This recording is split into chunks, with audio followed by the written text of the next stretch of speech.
Hello, dear students and parents. First of all, very happy New Year 2025 to all of you.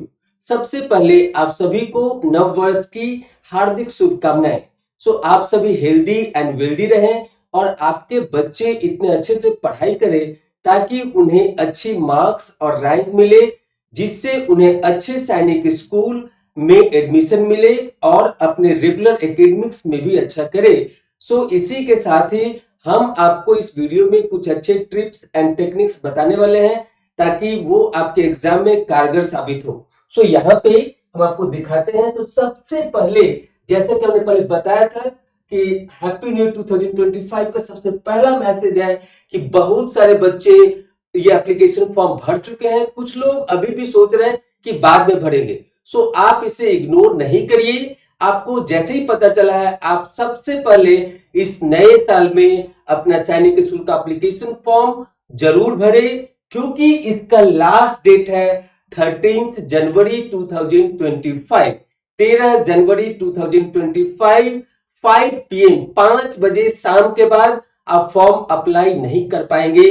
तो जैसा कि पहले video में भी हमने आपसे बताया था कि लास्ट डेट का क्यों इंतजार करना है।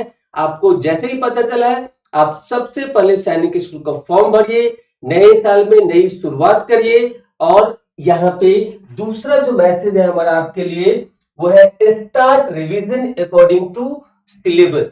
बहुत सारे बच्चे ये विंटर वैकेशन में चले गए हैं और वो सैनिक स्कूल के एग्जाम को लाइटली ले रहे हैं। तो बच्चों मैं बता दूं कि अपने साल भर कितना पढ़ा वो मायने नहीं रखता है। आपके साल भर के पढ़ाई के साथ ये जो अभी 30 डेज या जो भी एग्जाम का डेट अभी अनाउंस नहीं हुआ है, तो एग्जाम के डेट आने तक जो भी टाइम मिला है वो बहुत ही क्रूशियल है, बहुत ही यूजफुल है। इसे आप एक एक मिनट को आप अच्छे से यूज करें। आप पार्टी भी करें, थोड़ा सा मस्ती भी करें, लेकिन साथ में अपने पढ़ाई से, अपने प्रिपरेशन से बिल्कुल भी कंप्रोमाइज नहीं करें।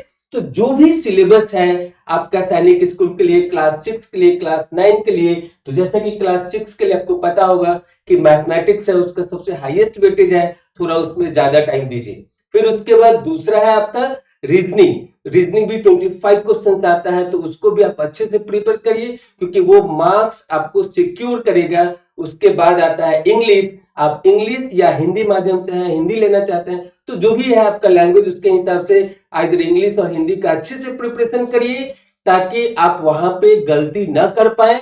और चौथा है जनरल नॉलेज। ये जनरल नॉलेज का पार्ट बहुत ही क्रूशियल पार्ट होता है। वहां पे नाम तो दिया गया है जनरल नॉलेज, सामान्य ज्ञान, लेकिन इसका जो एरिया है वो उतना ही वास्ट है। इसका कोई सिलेबस स्पेसिफाइड नहीं होता है कि यहीं से पूछा जाएगा, कुछ भी पूछा जा सकता है।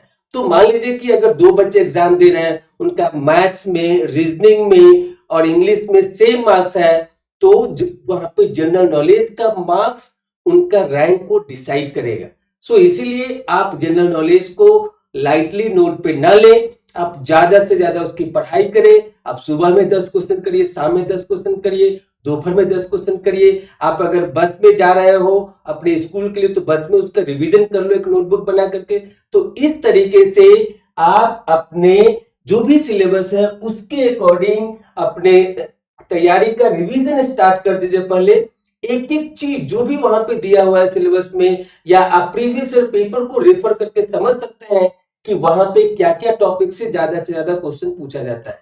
तो आप अपना रिवीजन जरूर स्टार्ट कर दे पहले। उसके बाद आपके लिए तीसरा इंपॉर्टेंट मैसेज है daily practice before the mock test. बहुत सारे बच्चे मॉक टेस्ट ऐसे ही ज्वाइन कर लेते हैं, लेकिन उनका कोई प्रिपरेशन नहीं होता है। सबसे पहले आप अपने प्रिपरेशन को तंदुरुस्त करें। जो भी टॉपिक्स है, जो भी वहां पे सिलेबस है, उसको अच्छे से पहले प्रैक्टिस करें घर में। डेली सुबह में आप कुछ क्वेश्चन कर लो, कुछ दोपहर में कर लो, कुछ शाम में कर लो, कुछ सोने से पहले कर लो। तो ऐसा करके आप कोई भी मॉक टेस्ट देने से पहले आप अच्छे से अच्छे उसका प्रैक्टिस जरूर कर ले। इसके बाद चौथा मैसेज है give mock test on the regular basis for better examination feeling and time management. बहुत सारे बच्चों को एग्जाम का फोबिया होता है, उनको आते रहता है, लेकिन जब वो एक्चुअल एग्जाम में अपियर होते हैं तो वहां पे वो टाइम का ध्यान नहीं रखते हैं और वो सीवियर करने लगते हैं और उनका परफॉर्मेंस वीक हो जाता है, इस कारण से उनका सिलेक्शन नहीं हो पाता है। तो अगर आपको अपने एग्जाम के डर को दूर करना है तो यहाँ पे मॉक टेस्ट देना बहुत ही जरूरी है। आपने साल भर कितना पढ़ाई किया, उसके साथ साथ ये 30 दिन का 40 दिन का preparation till the exam date जो आप रिवीजन करेंगे, मॉक टेस्ट देंगे, वो आपको एक्चुअल फीलिंग देगा। जब आप रियल सैनिक स्कूल एग्जाम में जाएंगे देने के लिए तो वहां पे आपको उस एग्जाम से डर नहीं लगेगा और आपको टाइम मैनेजमेंट पे भी ध्यान रखना है। सो फॉर एग्जाम्पल मैथ्स में आपके पास वहां पे ट्रिकी क्वेश्चन भी हो सकते हैं, लेकिन बहुत सारे बच्चे जिद पर रहते कि नहीं हम तो सीरियल नंबर 1 से बनाएंगे, तो आपका टाइम वहां पे लैप्स हो सकता है, आप फंस जाएंगे। ये पूरा नंबर गेम है, आप जितना से जितना ज्यादा मार्क्स स्कोर करेंगे सारे सब्जेक्ट में उतना ही चांसेस ज्यादा होगा आपके सिलेक्शन का।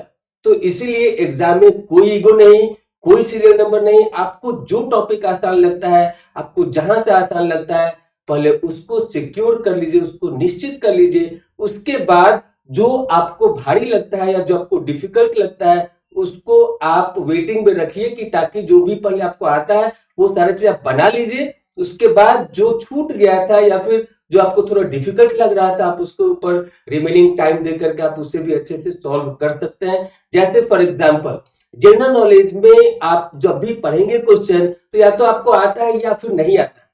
सो जब आता है तो बहुत ही जल्दी आप आंसर दे पाएंगे, उसको अच्छे से कर सकते हैं। मैथ्स में जो टॉपिक आपका स्ट्रांग है, जो टॉपिक पे आपको क्वेश्चन आते हैं, वो टॉपिक सबके क्वेश्चन को पहले अच्छे से कर लीजिए, फिर रीजनिंग कर लीजिए, मैथ्स कर लीजिए, जीके कर लीजिए। और जहां पे भी आपको लगता है कि ये क्वेश्चन अभी तुरंत में हमसे नहीं होगा, वहां पे डॉट डाल करके आप उसको रिजर्व में रखिए और जो टाइम आपके पास बाद में बचेगा आप उस टाइम में उस क्वेश्चन को देखिए, उसको सॉल्व करें। तो इस तरीके से आपका स्ट्रेटजी अच्छे से वर्कआउट होगा। सो मॉक टेस्ट देने का क्या फायदा होता है कि मॉक टेस्ट जब आप देंगे तो आपका जो एग्जाम का डर है वो एग्जाम का डर खत्म हो जाएगा और जितना टाइम सैनिक स्कूल के लिए दिया गया है उतने ही टाइम में आपको प्रैक्टिस करना है मॉक टेस्ट के अंदर। तो आप वहां पे अपने आप को इवेल्युएट कर पाएंगे कि कहां पे आप पीछे रह जा रहे हैं, कहां पे आपका कौन सा पोर्शन वीक है, आप उस पोर्शन पे अभी से ज्यादा ध्यान दे करके उस पार्ट को भी अच्छा कर सकते हैं। सो फॉर एग्जांपल आपने वहां पे पूरे क्वेश्चन को सॉल्व किए और बाद में पता चला कि मैथ्स में थोड़े गलत हो गए, थोड़े रीजनिंग में गलत हो गए या फिर कुछ बन नहीं पाए, तो कौन सा टॉपिक था जो आपका बन नहीं पाया, कौन सा क्वेश्चन था जो आपसे मिस्टेक हो गया, आप उसके ऊपर चिंतन मंथन करें और उसका ज्यादा से ज्यादा प्रैक्टिस करें ताकि जब आप नेक्स्ट लेवल का मॉक टेस्ट दे तो वहां पे आपको उसका इंप्रूवमेंट दिखे। सो मॉक टेस्ट 1 में आप एक नोटबुक बनाए कि जब भी मॉक टेस्ट 1 आप देते हैं उसमें जितने भी क्वेश्चन हैं उसको आप सॉल्व करिए। उसके बाद जब भी आप आंसर को मिलाएंगे तो वहां पे जो क्वेश्चन का भी छूट जाता है कि ये क्वेश्चन हमारा नहीं हो पाया है तो आप उसके उसके आगे रिमार्क्स में लिखिए कि क्या आपने मिस्टेक किया, फिर उसको रिवाइज करिए, फिर उसको रिवाइज करिए ताकि वहां पे जब भी आपका नेक्स्ट लेवल का टेस्ट हो तो वहां पे आप उसको रिवाइज करके वहां पे उसको इंप्लीमेंट कर सकते हैं ताकि वो गलती फिर से दोबारा वापस नहीं हो। और जब भी आपका टाइम, जो भी टाइम मैनेजमेंट बहुत ही क्रूशियल फैक्टर होता है कोई भी कॉम्पिटिटिव एग्जाम के लिए, तो वहां पे टाइम मैनेजमेंट भी आपको अभी से प्रैक्टिस करना है ताकि जो भी टाइम दिया गया है उसी टाइम में within that time you have to solve entire question, entire paper. तो इस तरीके से हमें लगता है कि इस वीडियो में जो भी हमने आपको बताया है आप अगर उसको अपने प्रिपरेशन में यूज करते हैं तो आपको बहुत ही फायदा होगा। सो अभी के लिए हम यहीं पे इस वीडियो को समाप्त करते हैं। फिर से happy new year to all of you, all the best. Thank you to all of you, all the best again, thank you. फिर मिलेंगे।